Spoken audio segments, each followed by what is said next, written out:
Orang Kudus. Sobat Katolikana, saatnya kita simak kisah orang kudus yang dipersembahkan oleh Radio Katolikana. Penulis naskah Arif Setiawan.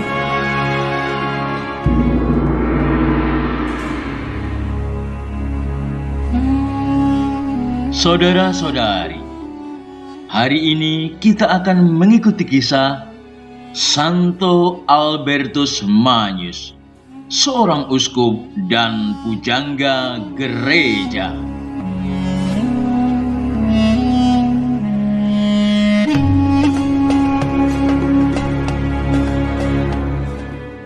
Di Lauingen, Jerman Selatan tahun 1206, Albertus dilahirkan. Sejak kecil ia mencintai alam semesta dan kekayaannya. Ia tahu dan hafal hampir semua nama bunga, binatang hutan, batu alam, dan bintang di langit. Kelak ia menulis banyak buku tentang ilmu alam yang sampai sekarang masih dikagumi orang.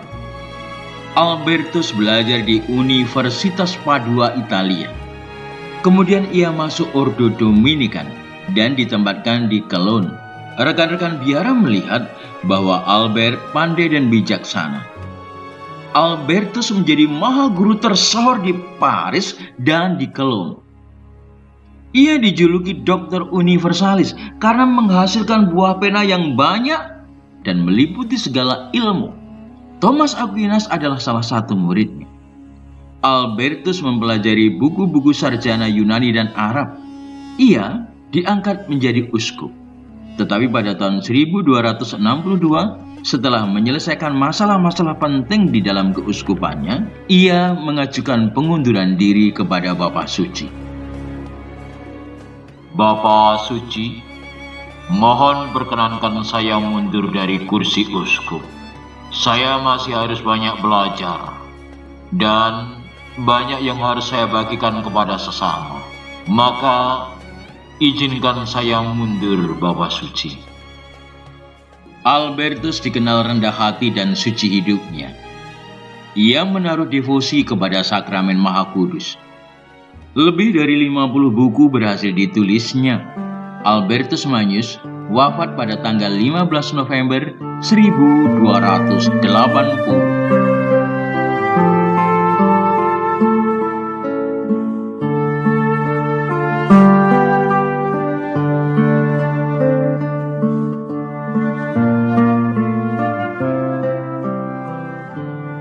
Saudara-saudari, dalam pesona hidup rohani berdasarkan iman, ajaran wahyu, dan hidup intelektual, berdasarkan ilmu pengetahuan dan filsafat, terdapat keserasian yang sempurna.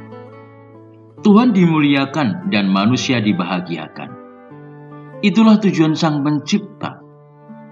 Itulah nuansa roh kebijaksanaan dan pengertian yang membuat Albertus membuka mulutnya untuk mewartakan karya agung Allah.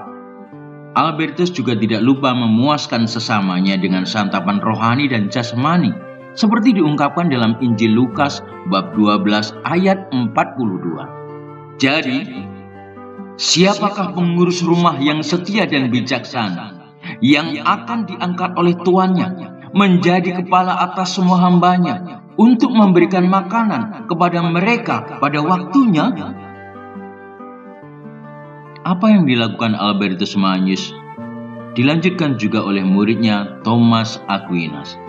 Dan karya agung Santo Albertus Magnus itu diteruskan oleh ratusan ribu imam, biarawan dan biarawati Kristen serta kaum awam lainnya.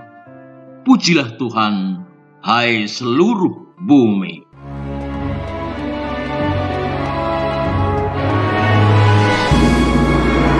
Demikian kisah orang kudus hari ini. Kisah orang kudus dapat Anda simak di Radio Katolikana setiap hari pukul 12 waktu Indonesia Barat dan pukul 19 waktu Indonesia Barat. Sampai jumpa di kisah orang kudus selanjutnya.